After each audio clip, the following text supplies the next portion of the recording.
سلام خدمت شما دوستان عزیزی که دارین این ویدیو رو تماشا میکنید. خب بچه من قرار شد که یک ویدیویی بذارم در رابطه با اینکه ببینیم در آبان ماه، یعنی ماه جدیدی که الان در حال حاضر داره میاد، قراره چه اتفاقاتی برای بیننده این فال بیفته. ببین لطفاً با من همسو و هم فرکانس بشین تا جایی که میتونید. حالا یه سابسکرایب کنید پیج و کانال رو، و اگر که بیشتر میخواین که با من همسو باشین یه قلبی چیزی لایکی برام بفرستین تا بهتر انرژی هاتون رو بتونم دریافت بکنم. برای انرژی خوانی شخصی هم اگر خواستین توی دیسکریپشن توی کامنت ها پین میکنم شماره خودم رو، توی واتساپ میتونم باهاتون در ارتباط باشم. بسیار خب بریم سراغ این که ببینیم قراره که در آبان ماه چه اتفاقی برای بیننده فالمون بیفته. لطفاً قشنگ این ریدینگ رو تماشا کنید تا آخر و ببینیم که به چه شکل هستش.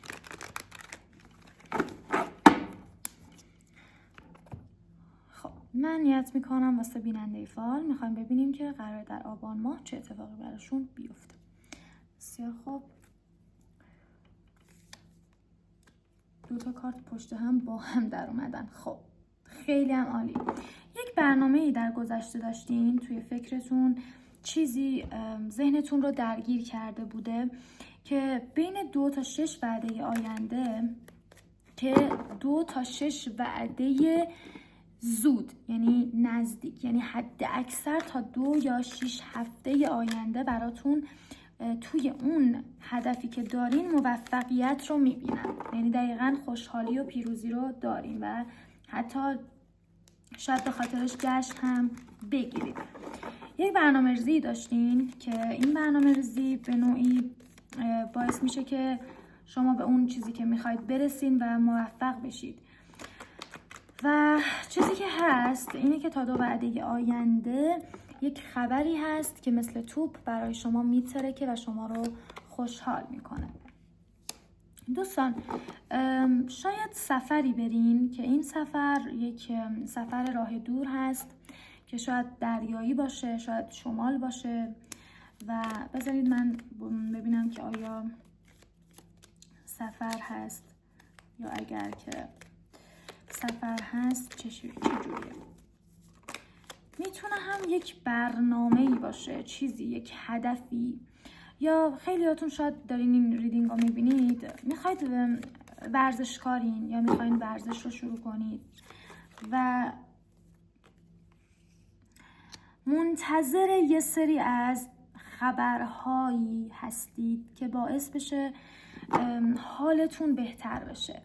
یعنی یک نگرانی هایی دارین که برگشتین به عقب، یا دارین گذشته‌تون رو نگاه میکنید، یه سری دپرس شدین، یه سریاتون این برای تعداد کمیتون صدق میکنه. دپرسین، دارین فکر میکنید که خب قراره که چجوری باشه آینده من، قراره که به چه شکل باشه. راه به سوی شما بازه، یعنی عملا شما خیلی راحت میتونید که اون چیزی رو که توی ذهنتون هست تداعی کنید. و همیشه من اینو میگم که توی حالا فالهای خصوصی من میگم به یه سری از مشتری ها، دوستان اگر من به عنوان یک انسان خدا اون حس گرسنگی رو در من قرار میده، قطعاً غذا رو هم توی کره زمین میذاره تا اون حس من متقابلاً نیازم برطرف بشه.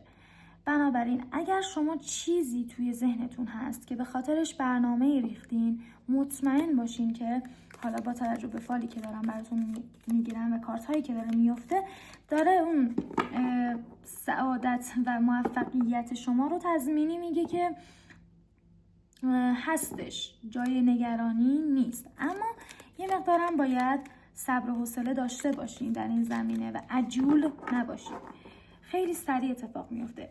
یه چیزی که خیلی نظر من رو جلب کرد تو این فال اینه که تمام کارت هایی که من الان براتون انداختم همشون چوب دستن.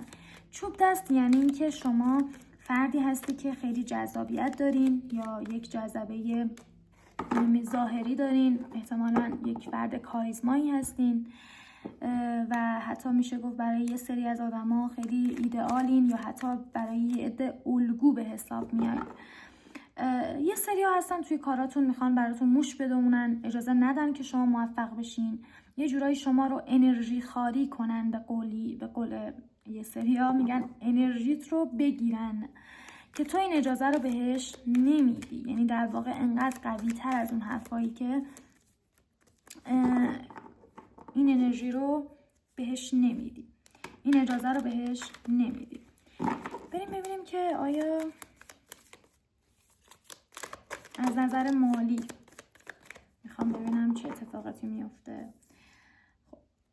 یه عده هستن پشت سر شما حرفهایی میزنن، یا که این آدم‌هایی هستن که معمولاً چشم دیدن موفقیتتون رو ندارن. یعنی به نوعی حسادتشون باعث میشه که نتونن ببینن و دوست دارن پشت سرتون حرف بزنن. دوست دارن که شک کنن به موفقیتتون و به نوعی کمرنگ کنن اون تلاش‌های شما رو. اما خب گفتم بهتون با اون مشت و اون دنا و اینا قطعاً موفقیت رو ندارن و اون چیزی که برای شماست و تلاش‌های شما بی نتیجه نخواهد موند. این رو خیالتون رو راحت کنم.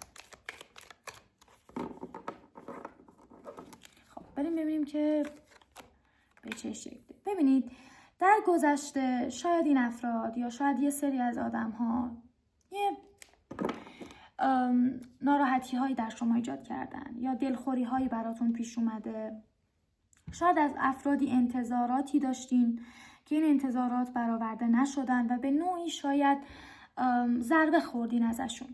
اما یک شروع دوباره رو دارین، یک شروع جدید و پا شدن دوباره. شما از گذشته خودتون درس هایی رو گرفتین که قطعاً در آیندهتون به دردتون خواهد خورد. همیشه فکر نکنید موفق شدن خوبه، ولی یه وقتایی شکست خوردن مصادفه با گرفتن یک درسی که شاید اگر من موفق می شدم هیچ وقت اون درس رو نمی گرفتم از زندگی. پس میخواد بگه شما قراره توی این روند و توی ماه آبان به اون حال خوب برسین، اما یه سری تشویش ها و نگرانی ها و دلهره ها و انتظارات بی جایی که از افراد دارین هم ممکنه باشه و این یه چیز طبیعیه و برای من انسان هر لحظه ممکنه به وجود بیاد. از نظر کاری مالی شما تا 10 وعده آینده یک شروع دوباره دارین. آدم سخاوتمندی هستین، کسی هستین که خیلی باوقارین، احتمالا سربزیرین، اما قطعا در ماه آبان یک پولی به دستتون خواهد رسید که بسیار برکت داره این پول واسه شما و چیزی که هست میگه خیلی آدمی هستین که خب بعض رو بخشش زیاد میکنید، حتی مثلا ممکنه به فقرا بخواین کمک کنین و فردی هستین که شخصیت و منش و خوی متینی داره و کسی هستین که در واقع جذابیت‌های خاص خودشو داره، کاریزمای خودشو داره. اما میخوام ببینم که آیا ملکه استکر میشه بازش کنی؟